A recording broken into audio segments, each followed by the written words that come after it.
Hello students, আজকের video topic হচ্ছে national awards part 2। আমরা পার্ট 1-এর ভিডিওতে দেখেছি তিনটে ন্যাশনাল অ্যাওয়ার্ডস, যেরকম civilian awards, gallantry awards and literary awards. আজকের ভিডিওতে আমরা আরও কয়েকটা অ্যাওয়ার্ডস নিয়ে ডিসকাস করব, তাহলে সবটা মোটামুটি কভার হয়ে যাবে। ঠিক আছে, চলো শুরু করা যাক। ওকে, ফার্স্ট হচ্ছে ন্যাশনাল স্পোর্টস অ্যাওয়ার্ডস। ঠিক আছে, জাতীয় স্তরে কী কী স্পোর্টস অ্যাওয়ার্ডস হয় সেগুলো আমরা দেখে নেব। First light, major Dhyanchand Khel Ratna award. Okay, first point কি বলা আছে? This award was earlier called the Rajiv Gandhi Khel Ratna award until the government of India decided to change its name to what it is known as today. প্রথম যখন এই অ্যাওয়ার্ডটি introduce করা হয় তখন এটার নাম ছিল রাজীব গান্ধী খেলরত্ন অ্যাওয়ার্ড, যেটা পরবর্তীকালে গভর্নমেন্ট দ্বারা চেঞ্জ হয়েছে এবং তার নামকরণ করা হয়েছে major Dhyanchand Khel Ratna award. Okay, second point, the award was instituted in the year of 1991-92। 1991-92 সালে এই অ্যাওয়ার্ডটি প্রথম ইন্ট্রোডিউস করা হয়। Third point, a player is given this award in appreciation of most outstanding performance by a sports person over the previous 4 years. এখানে বলা হচ্ছে যে বিগত 4 বছরে পারফরমেন্সের ভিত্তিতে একজন স্পোর্টস পার্সন কতটা আউটস্ট্যান্ডিং পারফরমেন্স দিচ্ছেন তার উপর ভিত্তি করে এই অ্যাওয়ার্ডটি দেওয়া হয় বা সেই স্পোর্টস পার্সনকে নমিনেট করা হয়। ঠিক আছে, fourth point, Grandmaster Vishwanathan Anand was the first sports person to receive this award in 1991-92. যে বছর প্রথম এই অ্যাওয়ার্ডটি প্রথম ইন্ট্রোডিউস করা হয় সেই সময় গ্র্যান্ডমাস্টার বিশ্বনাথন আনন্দ এই অ্যাওয়ার্ডটি পেয়েছিলেন। যদি কোশ্চেনে এরকম আসে যে প্রথম রাজীব গান্ধী খেলরত্ন অ্যাওয়ার্ডি বা মেজর ধ্যানচাঁদ খেলরত্ন অ্যাওয়ার্ডি কে ছিলেন, তিনি হচ্ছেন বিশ্বনাথন আনন্দ, বা যদি সালটা জিজ্ঞাসা করে সেটা হবে 1991-92। ওকে, আচ্ছা, last point, the only player that has receive this award 2 times is cueist Pankaj Advani for billiards and snookers. Pankaj Advani দুটো স্পোর্টসের জন্য অ্যাওয়ার্ডটি পেয়েছিলেন দুবার, সেটা হচ্ছে বিলিয়ার্ডস এবং স্নুকার। এখানে একটা ওয়ার্ড আমরা দেখতে পাচ্ছি, সেটা হচ্ছে কিউয়েস্ট। কিউয়েস্ট বলতে হচ্ছে বা কিউ প্লেয়ার যদি বলা হয়, তো বিশেষত তিনটে গেম যারা খেলে থাকেন, তিনটে স্পোর্টস যারা খেলে থাকেন বা স্কিল্ড হন তিনটে স্পোর্টসে যেসব মানুষজন, তাদেরকে কিউ প্লেয়ার বা কিউয়েস্ট প্লেয়ার বলা হয়। এই তিনটে গেম হচ্ছে, একটা হচ্ছে বিলিয়ার্ডস, একটা স্নুকার আর একটা হচ্ছে পুল। তাহলে আমি এখানে এটা মেনশন করে দিচ্ছি যে বিলিয়ার্ডস একটা গেম, একটা হচ্ছে স্নুকার আর একটা হচ্ছে পুল।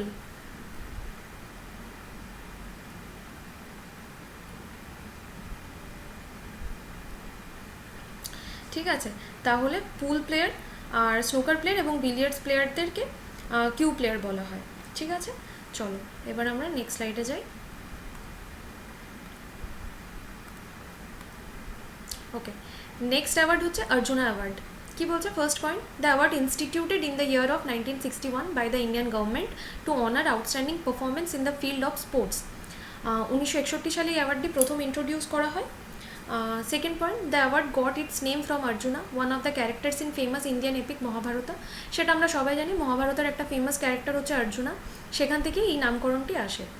ঠিক আছে, third point, the government bestows the award on a player who has displayed consistent outstanding performance in sports over the last 4 years. Same as major Dhyanchand Khel Ratna award, বিগত 4 বছরে পারফরমেন্সের ভিত্তিতে এই অ্যাওয়ার্ডটির জন্য নমিনেট করা হয় প্লেয়ারদের। Okay, fourth point, generally the government honours 15 sports people across genders in multi sports events and team sports. তো জেনারেলি 15 জন প্লেয়ারদের মাল্টি স্পোর্টস, ঠিক আছে, যে কোনো গেমে বেসিক্যালি 15 জনকে এই অ্যাওয়ার্ডটি দেওয়া হয় প্রত্যেক বছর, বা কোনো একটা টিমকেও দেওয়া হয়, বা কোনো একটা স্পোর্টস ইভেন্টে মানে সিঙ্গেল যদি কোনো ইন্ডিভিজুয়াল যুক্ত থাকে তাহলে সেইভাবে 15 জনকে অ্যাওয়ার্ডটি দেওয়া হয় প্রত্যেক বছর। With the Arjuna award in a year, মানে প্রত্যেক বছর 15 জনকে দেওয়া হয়। However they relax the numbers in case of excellent performances in a particular year. যদি কোনো বছর ব্যতিক্রমভাবে 15 জনের বেশি হয়, মানে তার যদি পারফরমেন্স এক্সিলেন্ট হয় বা খুব ভালো হয়, সেই ক্ষেত্রে 15 জন স্পোর্টস পিপলের মধ্যে ওটাকে রেস্ট্রিক্ট করে রাখা হয় না, সেক্ষেত্রে গভর্নমেন্ট আরও রিল্যাক্স করতে পারে সেই নাম্বারটা। ঠিক আছে, আচ্ছা, last point, the award includes a scroll, a bronze statue of Arjuna, a ceremonial dress and a cash prize of ₹15 lakh. এখানে যেগুলো অ্যাওয়ার্ডিদেরকে দেওয়া হয় সেসব প্রাইজ নিয়ে ডিসকাস করা হয়েছে। ওকে, আচ্ছা, নেক্সট স্লাইডে যাই। দ্রোণাচার্য অ্যাওয়ার্ড, এখানে কি বলছে না, দ্রোণাচার্য অ্যাওয়ার্ডের ফার্স্ট পয়েন্ট হচ্ছে the award derives its name from the Sanskrit epic Mahabharata where Dronacharya was the guru of the Kaurav and Pandav brothers. Kaurav এবং পাণ্ডব ব্রাদারদের গুরু ছিলেন দ্রোণাচার্য, সেটা সবাই জানো। সেখান থেকেই নামকরণটা করা হয় দ্রোণাচার্য অ্যাওয়ার্ড। ওকে, আচ্ছা, তারপরে কি বলা হচ্ছে, তারপরে পয়েন্টটা আছে the award was instituted in the year of 1985 by the government of India. 1985 সালে এই অ্যাওয়ার্ডটি প্রথম ইন্ট্রোডিউস করা হয়। ঠিক আছে, তারপরে বলছে the award honours the coaches of the player of sports events like the Olympic games, Commonwealth games, প্যারালিম্পিক্স, Asian games and more. বিভিন্ন গেমের সাথে, বিভিন্ন স্পোর্টসের সাথে যুক্ত কোচেসদেরকে, যারা শিক্ষক, কোচেসদেরকে এই অ্যাওয়ার্ডটি দেওয়া হয়ে থাকে।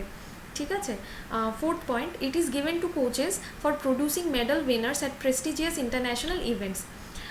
তো একই অর্থ বোঝানো হয়েছে যে প্রেস্টিজিয়াস ইন্টারন্যাশনাল ইভেন্টস যেগুলো হয়, যেরকম উপরে এই গেমগুলো উল্লেখ করা হলো, অলিম্পিক, কমনওয়েলথ, প্যারালিম্পিক্স, এশিয়ান গেমস, এগুলোতে যে সমস্ত কোচেসরা মানে টিমদেরকে ট্রেন করে সেখানে উইনিং মেডেল নিয়ে আসেন, সেই সমস্ত কোচেসদের নমিনেট করা হয় প্রত্যেক বছর। ঠিক আছে, আচ্ছা, last point, the award comprises a bronze statue of Dronacharya, a certificate, a ceremonial dress and a cash prize of 15 lakh. এটা তো কিছু বলার নেই। আচ্ছা, এটা বলে দিই যে প্রথম যে কোচ পেয়েছিলেন তিনি একজন রেসটলিং কোচ।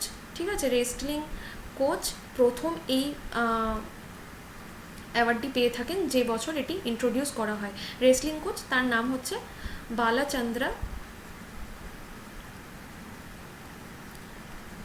বালকৃষ্ণা ভাগবত।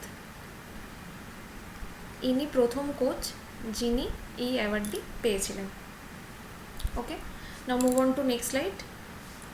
কি বলছে না, Dhyanchand award for life time achievements in sports. আচ্ছা, এরপরে অ্যাওয়ার্ডটার নাম হচ্ছে Dhyanchand award for life time achievement in sports. প্রথমের যে অ্যাওয়ার্ডটা ছিল সেটার নাম ছিল মেজর ধ্যানচাঁদ খেলরত্ন অ্যাওয়ার্ড, এটা কিন্তু Dhyan Chand award. Okay, first point, this award instituted in the year of 2002 takes after India's hockey wizard Major Dhyanchand, one of the greatest players in India has ever produced. তাহলে এখানে বলা হয়েছে 2002 সালে এই অ্যাওয়ার্ডটি প্রথম ইন্ট্রোডিউস করা হয়। ধ্যানচাঁদের নামকরণ থেকে এটা এসছে। ঠিক আছে, যিনি একজন হকি প্লেয়ার ছিলেন। Okay, second point, it celebrates a player's lifetime contribution to a sports during his career and even after retirement. একজন প্লেয়ার তার সমস্ত জীবনকালে স্পোর্টসের প্রতি তার কী কন্ট্রিবিউশন ছিল, সেটা তার ক্যারিয়ার চলাকালীন অথবা রিটায়ারমেন্টের পরেও তার যদি কোনো কন্ট্রিবিউশন থেকে থাকে, সেই ভিত্তিতে কোনো একজন প্লেয়ারকে নমিনেট করা হয় এই অ্যাওয়ার্ডের জন্য। ওকে, last point, the award caries a scroll of honour, a statue of major Dhyanchand, a certificate, a ceremonial dress and a rupees 10 lakh cash prize. ঠিক আছে, ওকে, move on to next slide. আচ্ছা, এরপরে ন্যাশনাল স্পোর্টস অ্যাওয়ার্ড শেষ হয়ে গেছে। এটা আদার কিছু important awards যেগুলো এক্সামের জন্য খুবই গুরুত্বপূর্ণ, সেগুলো আমরা দেখে নিই। একটা হচ্ছে শান্তি স্বরূপ ভাটনাগর অ্যাওয়ার্ড। ফার্স্টে এরকম কোশ্চেন আসে কিছু এক্সামে, আমরা দেখেছি যে এই অ্যাওয়ার্ডটি কোন ফিল্ডের সাথে যুক্ত বা কোন স্পোর্টসের সাথে যুক্ত বা কোন ক্ষেত্রে অ্যাওয়ার্ডটি দেওয়া হয়ে থাকে, সেই সমস্ত কোশ্চেনগুলো আমরা দেখতে পাই। ওকে, তো শান্তি স্বরূপ ভাটনাগর অ্যাওয়ার্ডে ফার্স্টে কী বলা হয়েছে, the Shanti Swarup Bhatnagar award is dedicated to Shanti Swarup Bhatnagar, the founder and director of CSIR। ঠিক আছে, এখানে প্রথম ইম্পর্ট্যান্ট হচ্ছে CSIR এর ডিরেক্টর অ্যান্ড ফাউন্ডার যিনি ছিলেন, তার উদ্দেশ্যে বা তাকে কন্ট্রিবিউট করার জন্য এই অ্যাওয়ার্ডটি আনা হয়েছে। ঠিক আছে, যিনি CSIR, ফুল ফর্মটা দেখো, council of scientific and industrial research. এটা খুব ইম্পর্টেন্ট, এই ফুল ফর্মগুলো অনেক সময় পরীক্ষাতে এসে থাকে। ঠিক আছে, তাহলে council of scientific and industrial রিসার্চের যিনি ফাউন্ডার এবং ডিরেক্টর শান্তি স্বরূপ ভাটনাগর, তাকে কন্ট্রিবিউট করার জন্য বা তাকে ট্রিবিউট দেওয়ার জন্য এই অ্যাওয়ার্ডটি আনা হয়েছে। ঠিক আছে, the award is given in the field of science and technology. Science and technology ফিল্ডে এই অ্যাওয়ার্ডটি দেওয়া হয়ে থাকে। It was given for the first time in 1958। 1958 সালে এই অ্যাওয়ার্ডটি প্রথম ইন্ট্রোডিউস করা হয় বা প্রথম দেওয়া হয় এই অ্যাওয়ার্ডটি। আচ্ছা, দেখে নিচ্ছি কী কী সায়েন্সে এই অ্যাওয়ার্ডটা দেওয়া হয়ে থাকে, যেরকম biological science, chemical science, engineering science, mathematical science, medical science, physical sciences and earth, atmosphere, Ocean and planetary sciences, এই সমস্ত স্ট্রিমে এই অ্যাওয়ার্ডটি দেওয়া হয়ে থাকে। ঠিক আছে, move on to next slide. আচ্ছা, এখানে কি দেওয়া আছে, দাদা সাহেব ফালকে অ্যাওয়ার্ড। দাদা সাহেব ফালকে অ্যাওয়ার্ড নিয়ে আমরা সবাই জানি, এটা ইন্ডিয়ান সিনেমা জগতের একটা খুব গুরুত্বপূর্ণ অ্যাওয়ার্ড এবং বা খুব সর্বোচ্চ সম্মানীয় অ্যাওয়ার্ড বলা যায়। ঠিক আছে, ফার্স্ট পয়েন্টে আছে দেখো, Dada Saheb Phalke award is India's highest laurel in the field of cinema. Indian সিনেমার ফিল্ডে সর্বোচ্চ সম্মানের অ্যাওয়ার্ড হচ্ছে Dada Saheb Phalke award. Okay, second point, the father of Indian cinema Dada Saheb Phalke made the first Indian feature film Raja Harishchandra in the year of 1913। ঠিক আছে, প্রথম feature film যদি কি জিজ্ঞাসা করা হয় তাহলে সেটা হবে রাজা হরিশচন্দ্র। আর সেটা কত সালে এসছিল? সেটা এসছিল 1931-এ। ঠিক আছে, তাহলে দাদা সাহেব ফালকে প্রথম ফিচার ফিল্ম প্রডিউস করেন বা ডিরেক্ট করেন Raja Harishchandra. Okay, third point, it is presented annually during the national film awards NFA event by the directorate of film festival and institution found by the ministry of information and broadcasting. ঠিক আছে, ministry of information and broadcasting একটা directorate তৈরি করেছেন film ফেস্টিভ্যালসের জন্য, সেখান থেকে এই অ্যাওয়ার্ডটি প্রত্যেক বছর দেওয়া হয়। ঠিক আছে, ফোর্থ পয়েন্ট, দাদা Saheb Phalke award is given for outstanding contribution to the growth and development of the Indian cinema. ভারতীয় সিনেমা জগতে গ্রোথ এবং ডেভেলপমেন্টের জন্য যে সমস্ত অ্যাক্টর বা অ্যাক্ট্রেসদের খুবই গুরুত্বপূর্ণ অবদান আছে তাদেরকে এই অ্যাওয়ার্ডের জন্য নমিনেট করা হয়। ঠিক আছে, the award was initiated in the year of 1969। 1969 সালে প্রথম এই অ্যাওয়ার্ডটি ইন্ট্রোডিউস করা হয় এবং প্রথম রিসিভার, ঠিক আছে, ফার্স্ট রিসিপিয়েন্ট বা first receiver of this award was Devika Rani. তিনি ভারতীয় সিনেমা জগতের একজন খুবই গুরুত্বপূর্ণ অ্যাক্ট্রেস ছিলেন। ঠিক আছে, যার ভূমিকা অগাধ। ওকে, তিনি 1969-এ প্রথম এই অ্যাওয়ার্ডটি পেয়েছিলেন। Okay, move on to next slide. আচ্ছা, আমরা দেখে নেব লেটেস্ট দাদা সাহেব ফালকে অ্যাওয়ার্ডিস কারা। 2019, 2018, 2017 তিনটে ইয়ারের দেওয়া আছে। তো 67th দাদা সাহেব ফালকে অ্যাওয়ার্ডিস হচ্ছেন রজনীকান্ত, তিনি তামিল মুভিজের জন্য পেয়েছেন। আচ্ছা, 2018-তে বা 66th দাদা সাহেব ফালকে অ্যাওয়ার্ডি হচ্ছেন অমিতাভ বচ্চন, তিনি হিন্দি বা বলিউড মুভিজের জন্য পেয়েছেন। আর 2017 বা 65th দাদা সাহেব ফালকে অ্যাওয়ার্ডি হচ্ছে বিনোদ খান্না। ঠিক আছে, মোটামুটি লাস্ট দুটো বছর দেখে নেওয়াই ভালো। এখনও 2021-এ কিন্তু 2020-21-এর কোভিডের জন্য বা এইসবের জন্য কিন্তু কোনো দাদা সাহেব ফালকে অ্যাওয়ার্ডই কিন্তু ডিক্লেয়ার হয়নি। ওকে,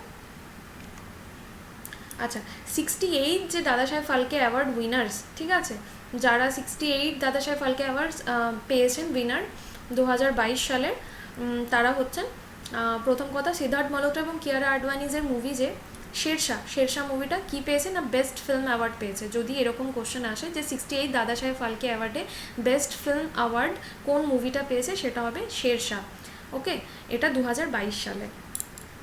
ওকে, নেক্সট হচ্ছে ফিল্ম অফ দ্য ইয়ার, দুটো কিন্তু আলাদা। ঠিক আছে, শেরশাহ পেয়েছে বেস্ট ফিল্ম আর ফিল্ম অফ দ্য ইয়ার হচ্ছে পুষ্পা দ্য রাইজ, এটা একটা সাউথ ইন্ডিয়ান মুভি। আচ্ছা, নেক্সট হচ্ছে best actor and best actress. Best actor হয়েছেন রণবীর সিং ফর 83, যেটা কপিল দেবের বায়োপিকের ওপরে আছে। আর বেস্ট অ্যাক্ট্রেস হচ্ছেন কৃতি সেনন ফর মিমি। ওকে, তো এখানেই শেষ হলো আজকের ভিডিওটা।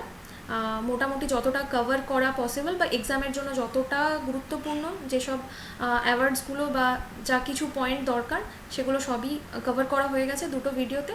আই হোপ তোমাদের সবার ভিডিওটা ভালো লেগেছে। ওকে, থ্যাংক ইউ। আরও নেক্সট কিছু আরও ভালো ইম্পর্টেন্ট টপিক্সের উপরে ভিডিও নিয়ে আসা হবে খুব জলদি। Thank you.